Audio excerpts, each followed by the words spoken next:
السلام عليكم ورحمة الله تعالى وبركاته. أحبابي في الله، لو أول مرة تشوفوا القناة ما تنسوش تضغطوا على اشتراك أو سبسكرايب وتفعلوا الجرس عشان يوصل لكم كل جديد. ولو عجبكم الفيديو ياريت لايك وشير عشان الكل يستفيد.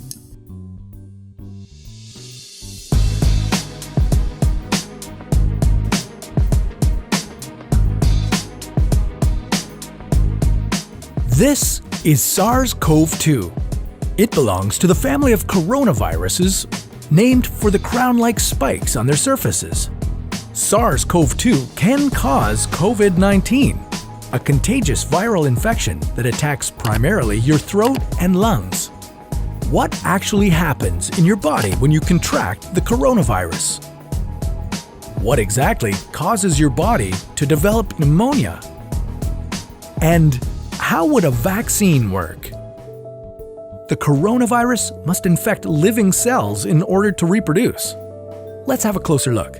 Inside the virus, genetic material contains the information to make more copies of itself.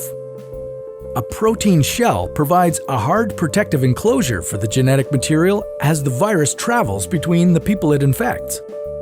An outer envelope allows the virus to infect cells by merging with the cell's outer membrane. Projecting from the envelope are spikes of protein molecules.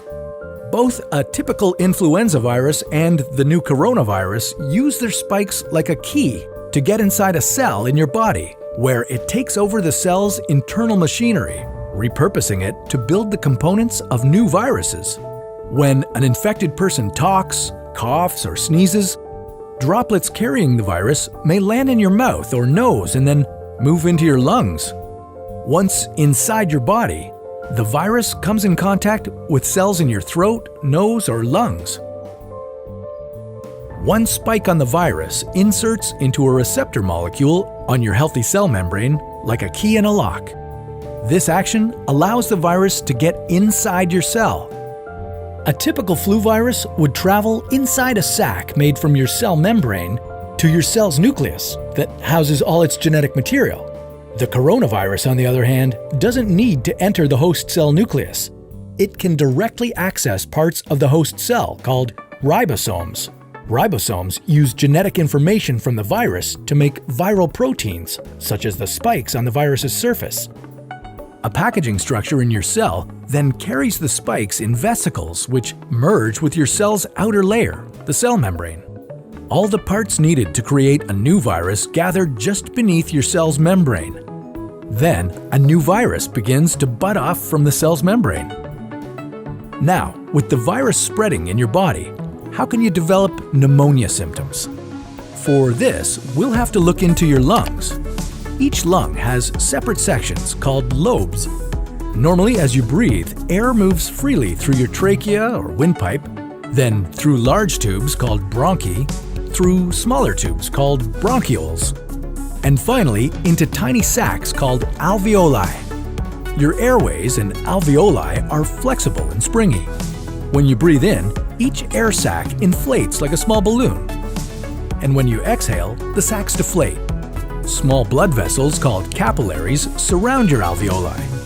Oxygen from the air you breathe passes into your capillaries, and then carbon dioxide from your body passes out of your capillaries into your alveoli so that your lungs can get rid of it when you exhale.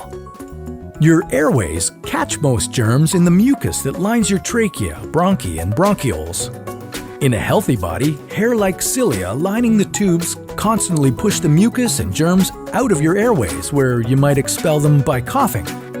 Normally, cells of your immune system attack viruses and germs that make it past your mucus and cilia and enter your alveoli. However, if your immune system is weakened, like in the case of a coronavirus infection, the virus can overwhelm your immune cells and your bronchioles and alveoli become inflamed as your immune system attacks the multiplying viruses.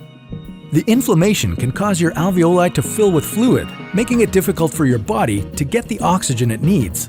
You could develop lobar pneumonia, where one lobe of your lungs is affected, or you could have bronchopneumonia that affects many areas of both lungs. Pneumonia may cause difficulty breathing, chest pain, coughing, fever and chills, confusion, headache, muscle pain, and fatigue. It can also lead to more serious complications. Respiratory failure occurs when your breathing becomes so difficult that you need a machine called a ventilator to help you breathe. These are the machines that save lives and that medical device companies currently ramp up production for. Whether you would develop these symptoms depends on a lot of factors, such as your age and whether you already have an existing condition. While this all sounds scary, the push to develop a coronavirus vaccine is moving at high speed. Studies of other coronaviruses led most researchers to assume that people who have recovered from a SARS-CoV-2 infection could be protected from reinfection for a period of time. But that assumption needs to be backed by empirical evidence, and some studies suggest otherwise. There are several different approaches for a potential vaccine against the coronavirus. The basic idea is that you would get a shot that contains faint versions of the virus. The vaccine would expose your body to a version of the virus that is too weak to cause infection, but just strong enough to stimulate an immune response. Within a few weeks, cells in your immune system would make markers called antibodies, which would be specific for only the coronavirus, or specifically its spike protein. Antibodies then attach to the virus and prevent it from attaching to your cells. Your immune system then responds to signals from the antibodies by consuming and destroying the clumps of viruses.